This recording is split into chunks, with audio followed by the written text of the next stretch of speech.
The heavy oak doors of courtroom 304 were locked, sealing the suffocating tension inside.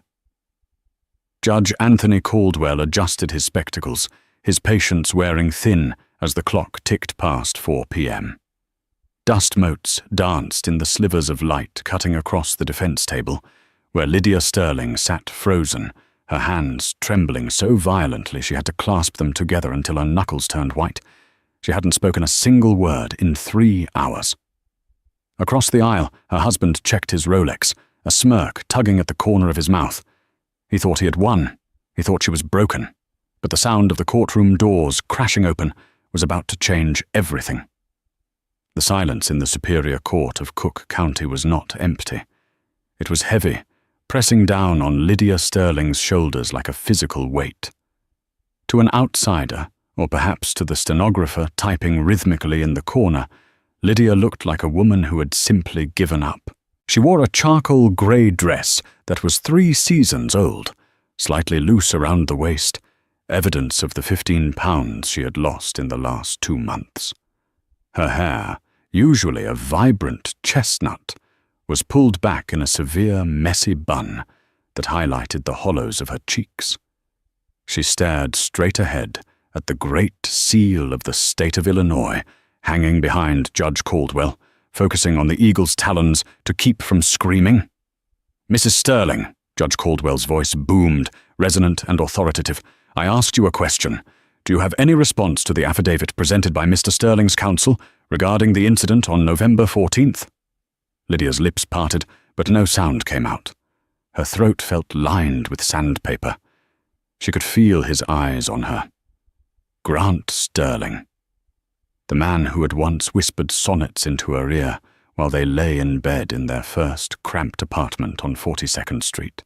Now he sat 10 feet away, impeccably dressed in a bespoke navy suit from Savile Row, looking every inch the aggrieved, responsible patriarch. Grant didn't look at her with anger.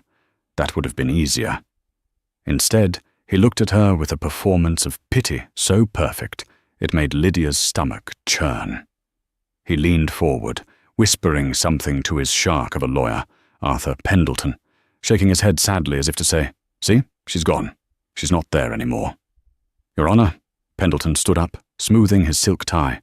His voice was like oil slicking over rough water. "With all due respect, Mrs. Sterling's silence is a continuation of the behavior we have documented for the past year. It is a dissociation, a refusal to engage with reality.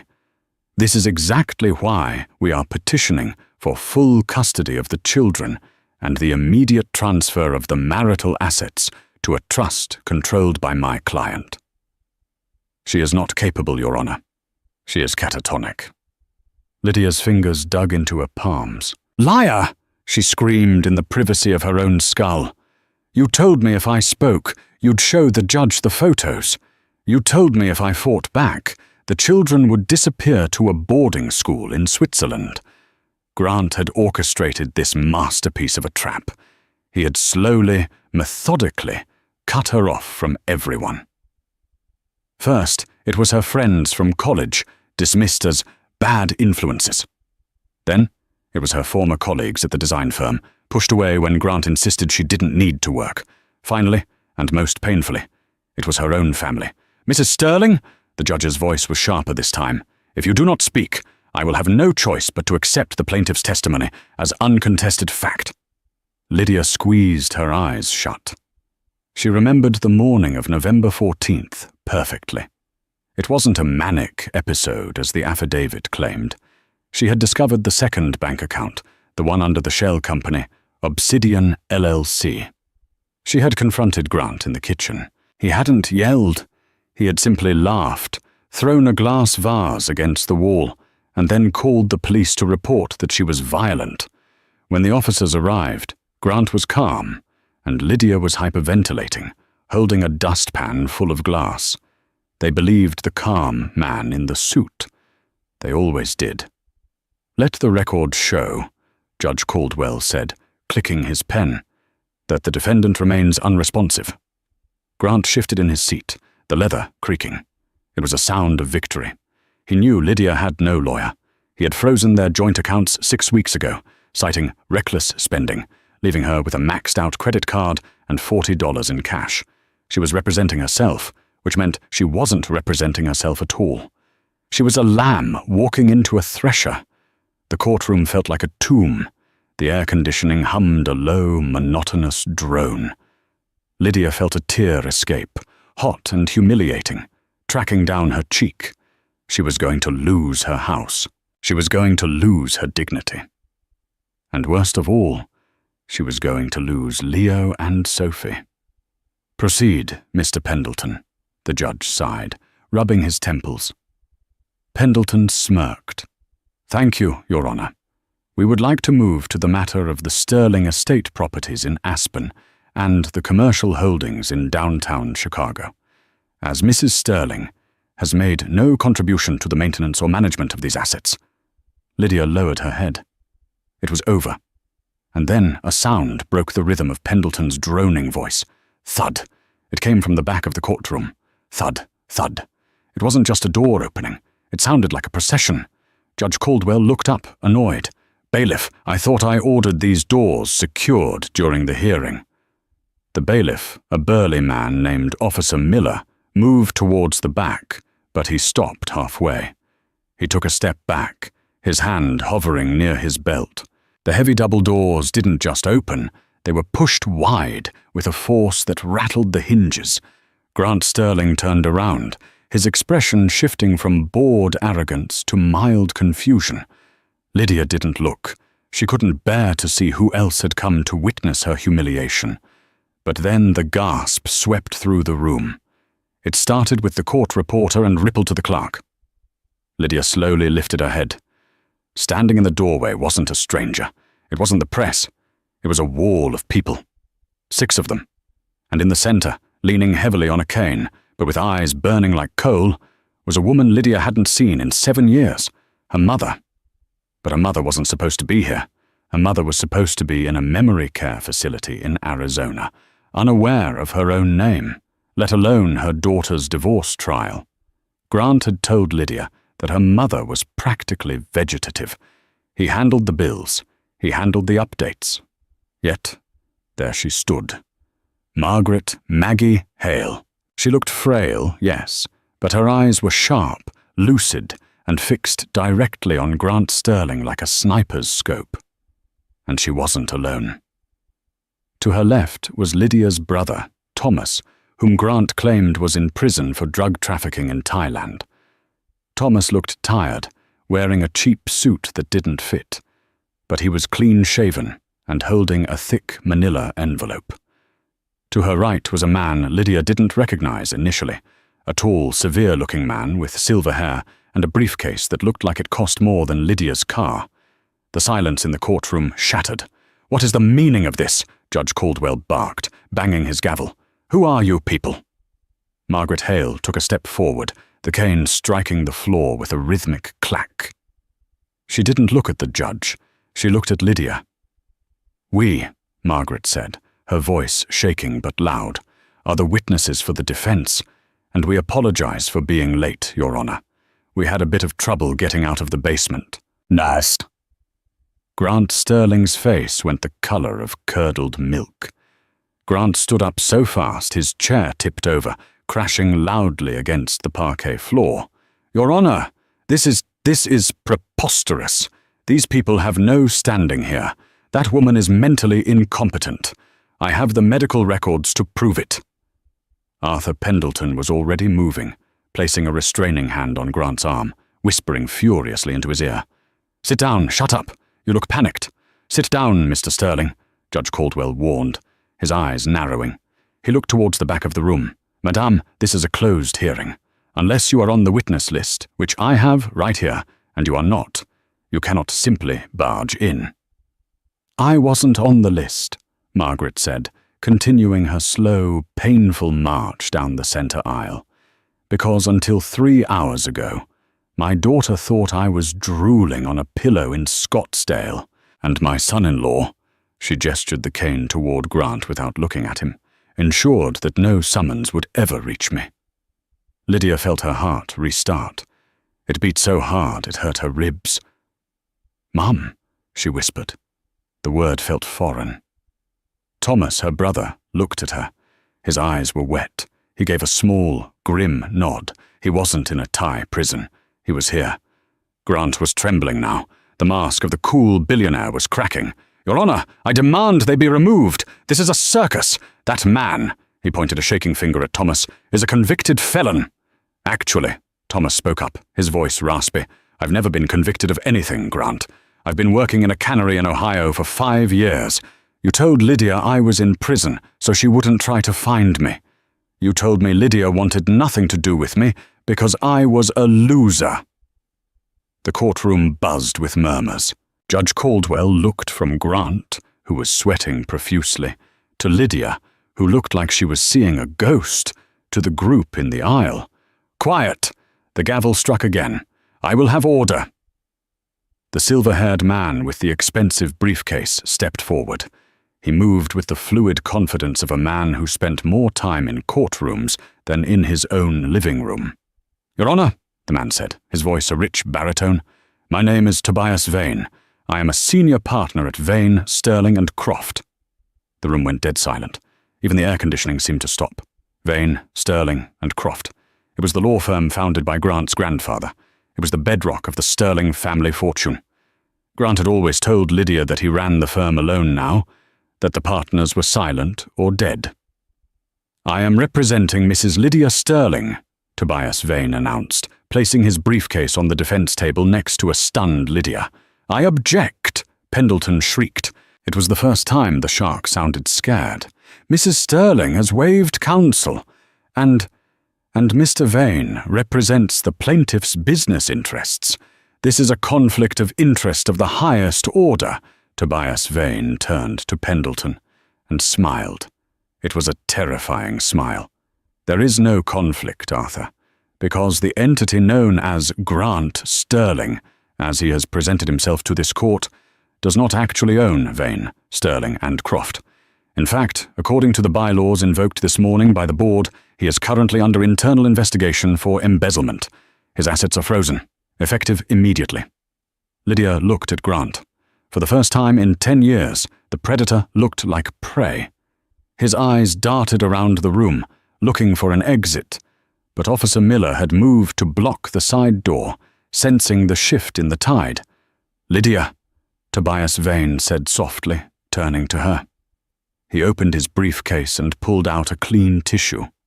"Wipe your eyes, my dear. You have a lot of reading to do." Lydia took the tissue. Her hands were still shaking, but the paralysis was breaking. The ice was cracking. "Mum," Lydia choked out again. Margaret finally reached the railing. She reached over, ignoring the bailiff, and grabbed Lydia's hand. Her grip was surprisingly strong. "He told me you hated me, Liddy. He told me you said I was a burden." "He told me you didn't know who I was," Lydia sobbed, the dam finally breaking. "He said you didn't want visitors. He lied," Margaret said, her voice hard as iron. "He lied about everything. About the money. About Thomas. About the baby." Lydia froze. The tears stopped instantly. "The baby," Lydia whispered. Grant let out a strangled noise. "Maggie, don't," he warned. It was a low growl, dangerous and desperate. "You say another word, and the deal is off.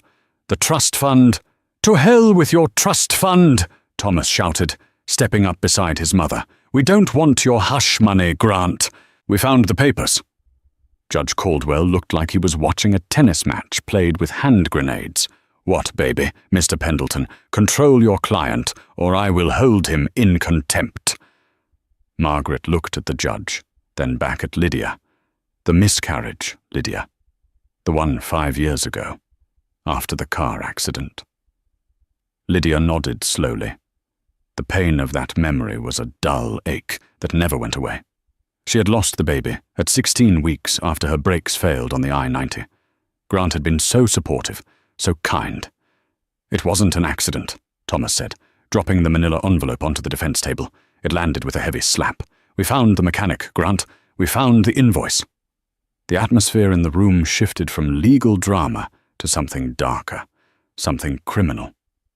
Arthur Pendleton began packing his bag. "Your Honor, I I need to request a recess to confer with my client regarding these new, allegations." "You're not going anywhere, Arthur," Tobias Vane said calmly. "Because you notarized the payments to the mechanic." Grant Sterling lunged. He didn't lunge at Tobias. He didn't lunge at the judge. He lunged across the aisle at Lydia. It happened in a blur. 1 second he was standing, the next he was flying over the barrier, his face twisted into a mask of pure, unadulterated rage. "You bitch! You ungrateful bitch! I made you!" Lydia didn't flinch. She didn't scream. Something inside her, forged in the fires of a decade of gaslighting, suddenly hardened. She watched him come at her like she was watching a train wreck in slow motion, but he never reached her. Thomas, the drug addict, tackled Grant in midair. They crashed onto the floor of the courtroom in a tangle of limbs and expensive fabric. "Bailiff!" Judge Caldwell was shouting. "Order! Order!" Officer Miller and 2 other deputies who had rushed in from the hallway pulled Thomas off Grant. Grant was pinned to the floor, his face pressed against the linoleum, panting, his hair wild. "Get off me!" Grant screamed. "Do you know who I am?" Lydia stood up. She looked down at her husband, the man who had controlled what she ate, who she saw, and what she thought for 10 years. "Yes," Lydia said. Her voice was raspy, unused, but it carried to the back of the room. "We know who you are, Grant. Finally." Judge Caldwell stood up, his face red. "This court is in recess. Mr. Sterling is remanded into custody, pending a psychiatric evaluation, and, frankly, a police investigation. Everyone stay where you are." As the deputies hauled Grant to his feet, cuffing his hands behind his back, he locked eyes with Lydia one last time. "You'll never prove it," he hissed. "You're a crazy housewife, Lydia. No one listens to you." Lydia looked at her mother. She looked at her brother. She looked at the powerful lawyer standing beside her. "I don't need them to listen to me," Lydia said softly. "I just needed them to hear you." But as the chaos settled and Grant was dragged out, Tobias Vane leaned in close to Lydia.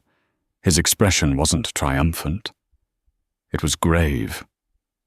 "Lydia," he whispered, so low even her mother couldn't hear. "There is something else. The mechanic. That's the tip of the iceberg. Grant wasn't just hiding money or family." He opened a file inside his briefcase, shielding it from the view of the room. "He was hiding a wife." Lydia blinked. "What? I'm his wife." "No," Tobias said, sliding a photo across the table.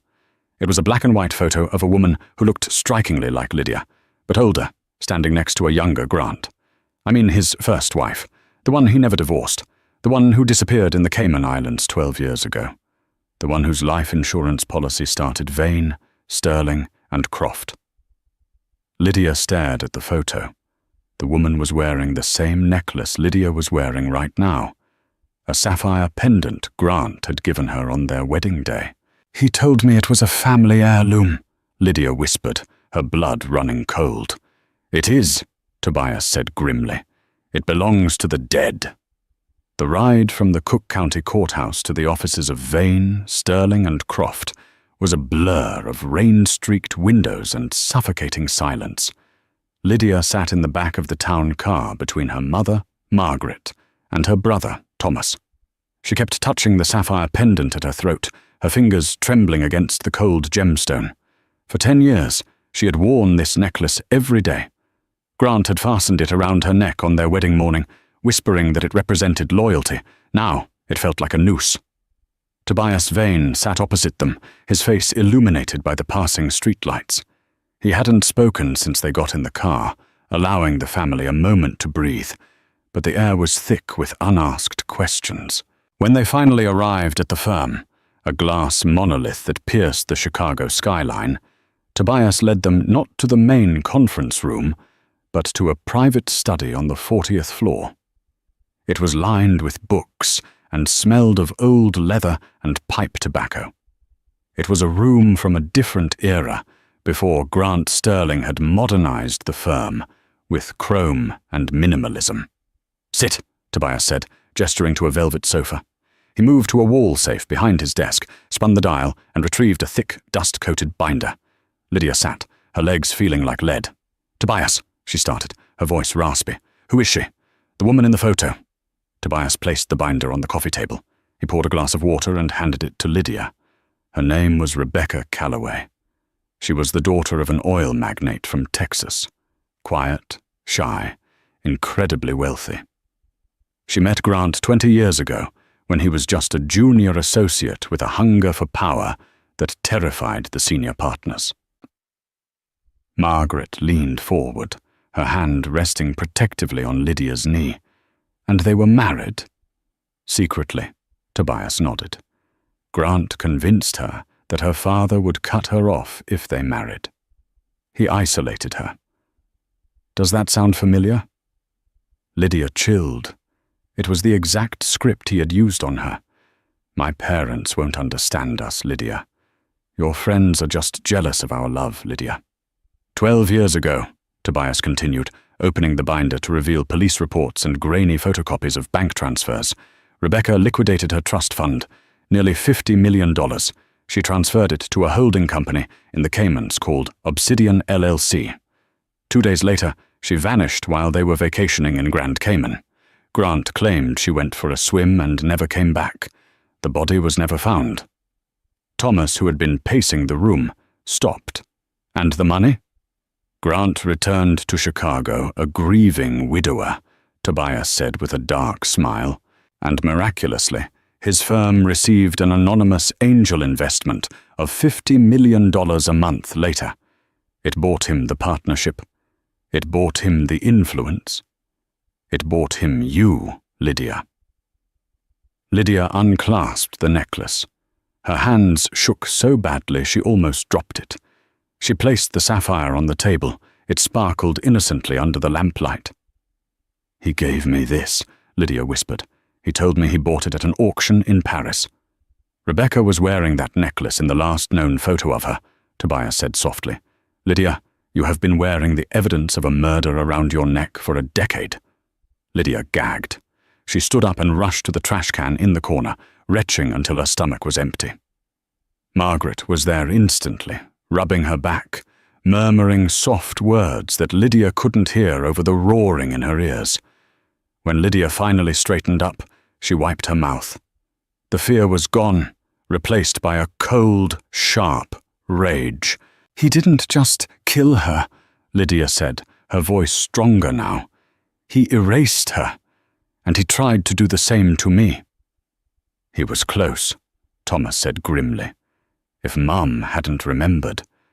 Lydia turned to her mother. "How?" "Grant told me you had severe dementia. He said you didn't recognize me." Margaret's eyes, usually soft, were flinty.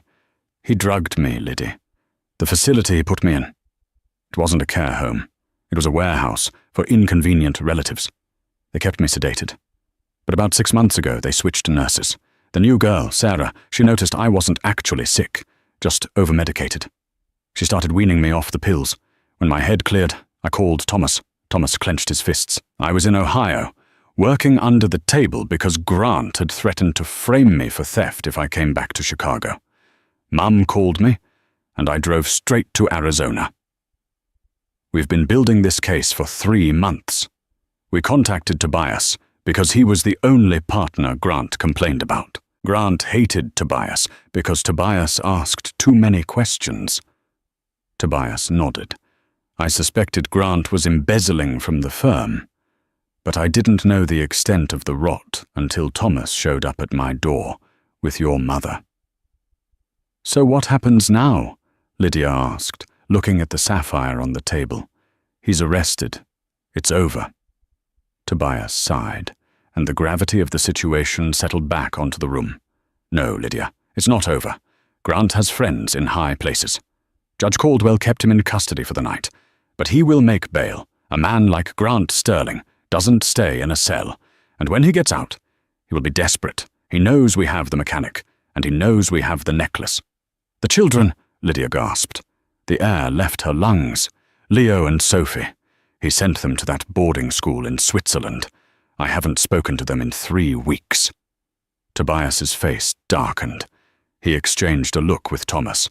"What?" Lydia demanded, panic rising. "What aren't you telling me?" "Lydia," Tobias said carefully. "We checked the enrollment records for the Institut La Rose in Switzerland. We called the headmaster this morning. And? Leo and Sophie were never enrolled there." The room spun. Lydia grabbed the edge of the desk. "Where are they? Where are my children?" "We don't know," Tobias admitted, "but we found a recurring payment from the Obsidian LLC account. It's going to a private security firm in upstate New York, a place called Ironwood Academy. It's not a school, Lydia. It's a holding facility for troubled youth. It's a prison for rich kids whose parents want them out of the way."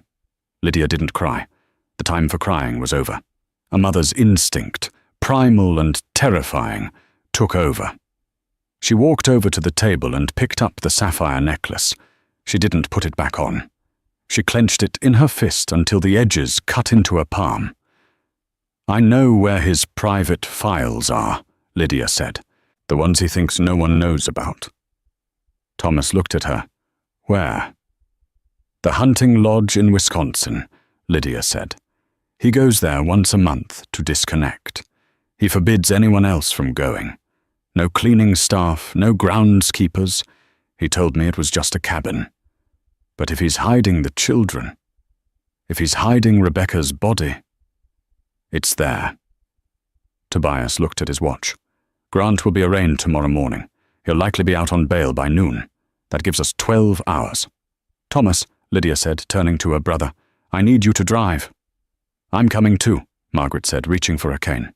"No, Mum," Lydia said, kissing her forehead. "You stay here with Tobias. You're the proof he kept me away from. You stay safe. Thomas and I are going to get my life back." Lydia looked at Tobias. "Can you keep him in jail a little longer? Just a few hours?" Tobias smiled, a sharp, predatory smile that showed why he was the top litigator in Chicago. "I can bury the district attorney in so much paperwork he won't be able to find the bathroom, let alone the bail bond hearing. Go, find the evidence, find the children." Lydia walked out of the office, her heels clicking on the marble floor like gunshots. She wasn't the silent, trembling woman in the grey dress anymore.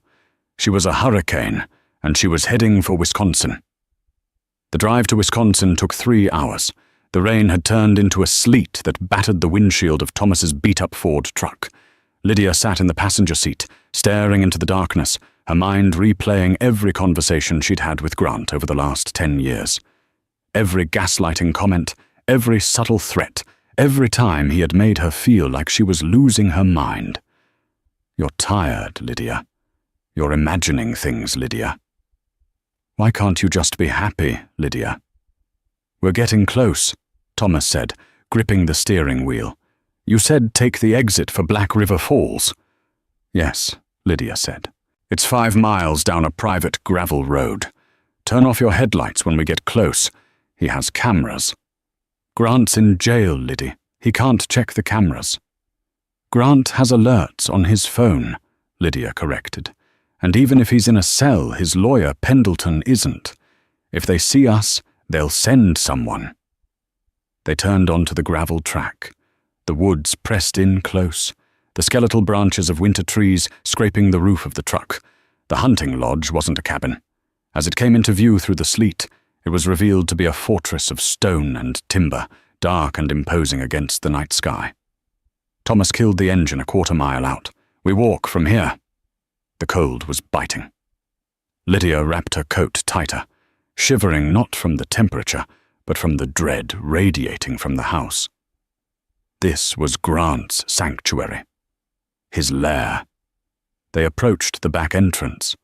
Lydia knew the keypad code, 1411, the date of their wedding. Grant was sentimental about his possessions, and he viewed the house and her as possessions. She punched the numbers. The lock beeped green. Click. "I'm in," she whispered. They stepped into the kitchen. It was sterile, stainless steel gleaming in the moonlight. The silence was absolute. "Where is the office?" Thomas asked, pulling a flashlight from his pocket but keeping the beam low. "Basement," Lydia said, "behind the wine cellar." They moved through the house like ghosts. The living room was dominated by a massive fireplace and taxidermy, heads of deer, elk, and a bear, staring with glass eyes. Grant didn't hunt. He bought the trophies to look the part, just like he bought his family. They reached the heavy oak door of the wine cellar. It was locked. "Stand back," Thomas said. He didn't bother with finesse. He kicked the door near the lock. The wood splintered, and the door swung open. The smell of wine and damp earth hit them. Lydia navigated through the racks of vintage Bordeaux to the far wall. "Here," she said, pointing to a large tapestry hanging on the stone wall. She pulled it aside. Behind it was a steel door with a biometric scanner. "Damn," Thomas hissed. "We can't get past a fingerprint scanner." Lydia stared at the scanner. She remembered something. A night 3 years ago. Grant had been drunk, unusually so. He had brought her down here to show her a bottle of wine. He had pressed his hand to the scanner, but he had grabbed her hand and pressed it there too, laughing. "Everything I have is yours, darling. Even my secrets." "He added me," Lydia whispered. "He was drunk, and he was arrogant. He thought I was too stupid to remember or too scared to ever come down here alone." She placed her right hand on the cold glass. A red light scanned her palm. Beep. Access granted. The steel door hissed and popped open. Thomas looked at her with awe. He really underestimated you. "Everyone does," Lydia said, stepping into the darkness. The room beyond was not an office. It was a control center. Banks of monitors lined one wall, most of them dark, but a few showing live feeds. Lydia gasped. "Thomas, look!" One of the screens showed a small, sterile room with bunk beds. Sitting on the lower bunk, reading a book, was a boy with messy hair. On the top bunk, a girl was staring at the ceiling. "Leo!" Lydia choked out. "Sophie!" "They're alive," Thomas breathed. "Where is this?" Lydia rushed to the keyboard beneath the monitors. She wasn't a hacker, but she knew Grant's filing system. He was obsessive. Everything would be labeled. She opened a folder named Assets, Subfolders, Real Estate, Vehicles, Rebecca, Lydia, Kids. She clicked Kids. A document opened. It was a contract with Ironwood Academy, New York. It listed the monthly payments for behavioral modification and containment. "Containment," Lydia spat. "He's paying them to keep my children in a cage." "Lydia," Thomas called out from the other side of the room. He was standing in front of a filing cabinet. He was holding a stack of passports. "Look at this." Lydia went over. The passports were new. They were for Grant, Leo, and Sophie, but the names were different. Grant Sterling was listed as Arthur Kane. Leo Sterling was Leo Kane. Sophie Sterling was Sophie Kane. "There isn't one for you," Thomas said quietly. He was leaving, Lydia realized. He was going to take them and disappear, just like he did with Rebecca. "We need to go," Thomas said. "We have the location. We have the proof of intent to flee. This buries him." Suddenly, a loud chime echoed through the room. "Movement detected. Perimeter breach. Sector 1. Lydia froze. She looked at the monitors. On the screen showing the driveway, headlights cut through the darkness. A black SUV had just pulled up. "Is it the police?" Thomas asked. Lydia watched as the driver got out. It wasn't the police. It was Arthur Pendleton. And with him was a man Lydia didn't recognize, a massive figure in a trench coat holding something that looked terrifyingly like a suppressed pistol. "He made bail," Lydia whispered, "or Pendleton is here to clean up the mess." "Does this room have another exit?" Thomas asked, his voice tight. "No," Lydia said. "It's a bunker." "Then we barricade the door," Thomas said, grabbing a heavy metal chair, "and we call the police." Lydia pulled out her phone. No service. "The walls are lead-lined," she said. "We're trapped." On the monitor, she watched Pendleton and the gunman enter the front door. They weren't moving like visitors. They were moving like a cleanup crew. "They know we're here," Lydia said, watching Pendleton look directly at the hallway camera. He pulled out a phone and typed something. Suddenly the monitors in the bunker went black. The lights flickered and died. Total darkness engulfed them. "They cut the power," Thomas whispered. "No," Lydia said, her voice trembling but determined. "They cut the main line, but Grant has a backup generator. It takes 10 seconds to kick in. 1, 2, 3. "Thomas," Lydia said in the dark, "there's a gun in the desk. Bottom drawer." "I don't like guns," Thomas said. "Neither do I," Lydia replied, "but they have one, and they are coming for my children." The generator roared to life. The emergency red lights bathed the room in a blood-colored glow. Lydia ripped open the bottom drawer. There it was, a snub-nosed .38 revolver. Grant kept it for protection. She picked it up. It was heavy.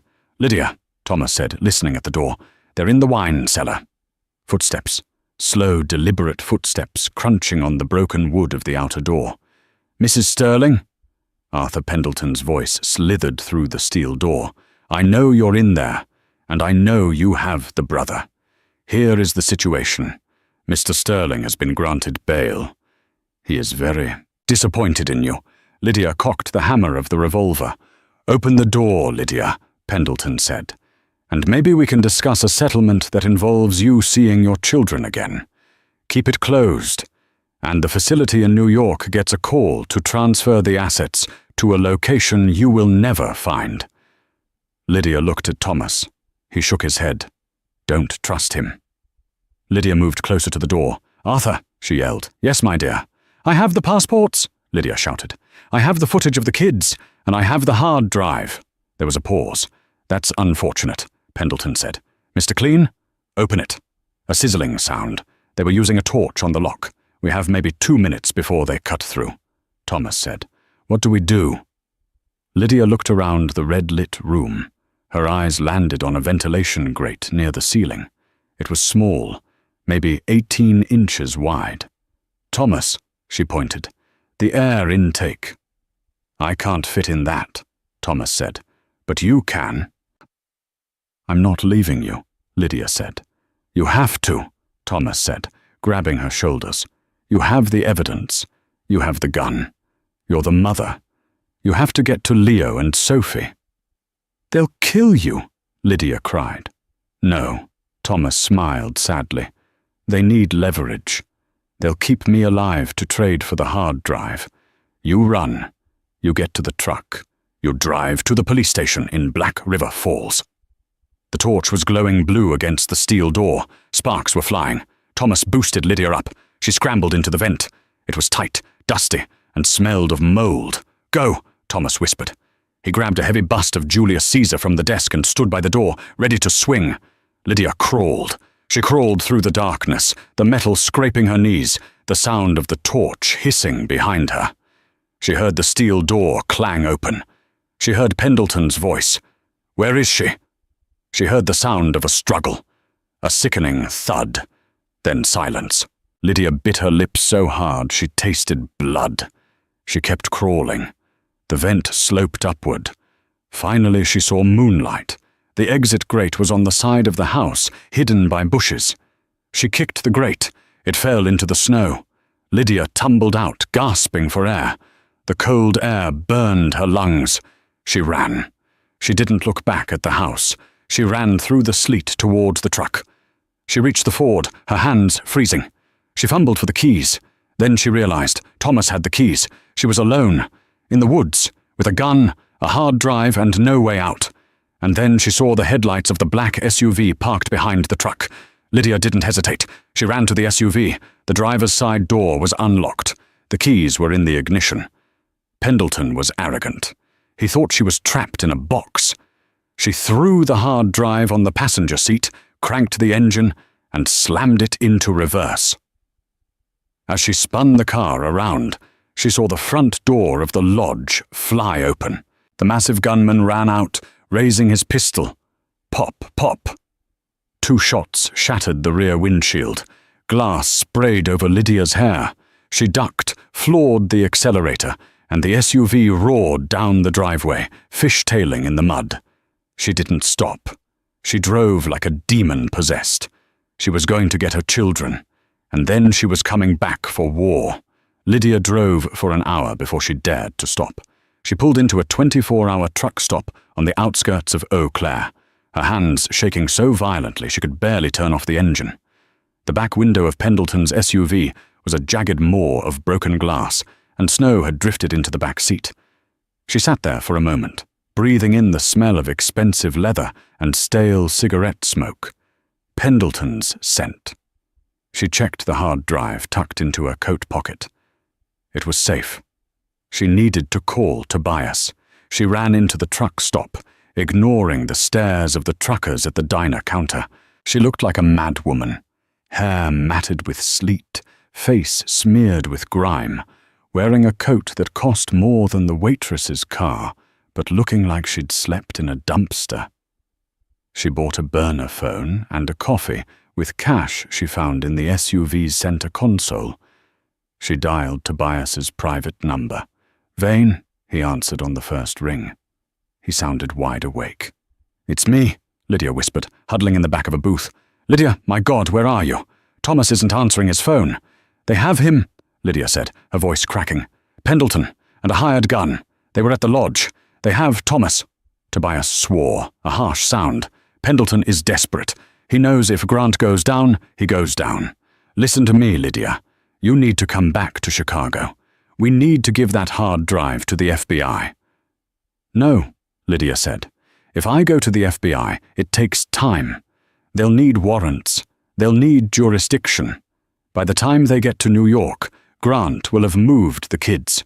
Pendleton said they have a protocol to move the assets if compromised. Lydia, you cannot go to New York alone. That is suicide." "I'm not going alone," Lydia said, her eyes scanning the diner. She saw a news report on the TV above the counter. It was a picture of Grant Sterling. The headline read, "Billionaire lawyer arrested in courtroom drama." "The police are looking for you, Lydia," Tobias said. "Grant posted bail an hour ago. He filed a report saying you and your brother kidnapped him and stole sensitive documents. He's flipping the narrative." "Let him try," Lydia said. "I have the proofs. Tobias, I need you to do one thing. Get the media to New York, Ironwood Academy, 2 hours from now." "2 hours?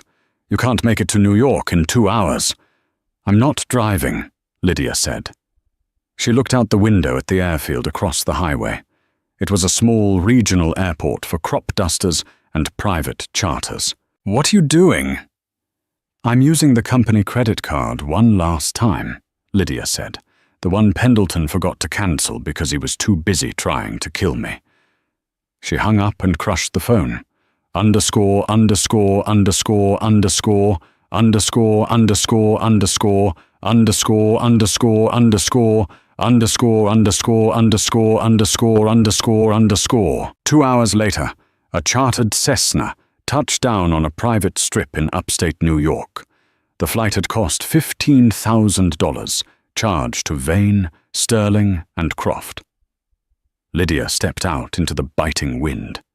She had cleaned herself up in the airport bathroom as best she could. She wore her hair down now, shielding her face. She had rented a car at the airstrip, a nondescript sedan. Ironwood Academy was located in the Adirondack Mountains, miles from civilization. It was marketed as an elite boarding school for spirited children. In reality, as the documents on the hard drive proved, it was a high-security holding pen for the children of the corrupt elite, a place to stash leverage or hide embarrassments.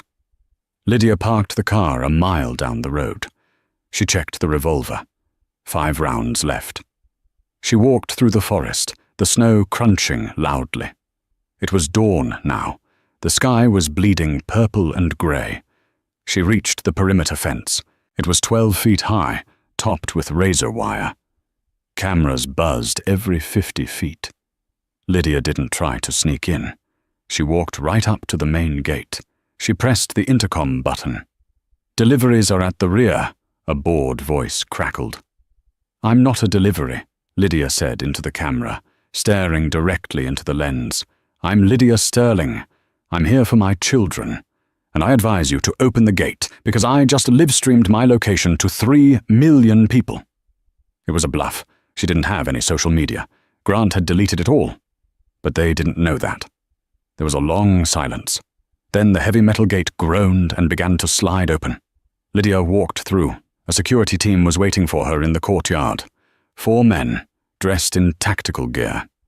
They didn't look like school security. They looked like mercenaries. "Mrs. Sterling," the leader said, stepping forward. He didn't have a weapon drawn, but his hand was on his holster. "We've been expecting a call from your husband." "My husband is currently dealing with a murder investigation," Lydia said, her voice steady. "I am the custodial parent. I am taking my children." "I can't let you do that, Mom. The children are under the guardianship of Mr. Sterling until you move them," Lydia interrupted. "To where? The Caymans? Brazil?" The guard blinked. She knew. "I'm afraid you'll have to come with us," the guard said, reaching for her arm. Lydia stepped back and pulled the revolver from her coat. She didn't point it at them. She pointed it at the propane tank sitting next to the generator block behind them. "I'm not a soldier," Lydia said. "I'm a desperate mother. Do you know what that means? It means I don't care what happens to me. If you touch me, I shoot that tank. We all go." The guards froze. They were paid to bully teenagers, not die in an explosion. "Easy, lady," the leader said, raising his hands. "Let's just calm down." "Bring them out," Lydia commanded. "Now!" The leader nodded to one of his men. The man ran into the main building. Lydia stood there, the gun heavy in her hand, the wind whipping her hair. Minutes felt like hours. Then the door opened. 2 small figures walked out, blinking in the morning light. They were wearing grey uniforms. They looked thin, scared. "Mum!" The voice was small, hesitant. "Leo!" Lydia screamed. "Sophie!" The kids broke into a run. The guards made a move to stop them, but Lydia raised the gun higher. "Don't you dare!" Leo and Sophie crashed into her. Lydia fell to her knees in the snow, dropping the gun to wrap her arms around them. She buried her face in their necks, smelling the institutional soap and the fear. They were shaking. "I've got you," she sobbed. "I've got you. I'm sorry. I'm so sorry." "Dad said you were sick," Leo cried. "He said you didn't want us anymore." "He lied," Lydia said fiercely. "He lied about everything." "Mrs. Sterling," the guard said, his voice harder now. "The police are on their way. You have a weapon. You're trespassing." "The police are already here," a voice boomed from the gate. Lydia looked up. It wasn't the local sheriff. It was a convoy of black SUVs with federal plates, FBI. And stepping out of the lead car was Tobias Vane. He walked past the stunned security guards, flanked by agents in windbreakers. "Tobias!" Lydia gasped, clutching her children. "I told you I couldn't make it in 2 hours by car." Tobias smiled, looking exhausted, but triumphant.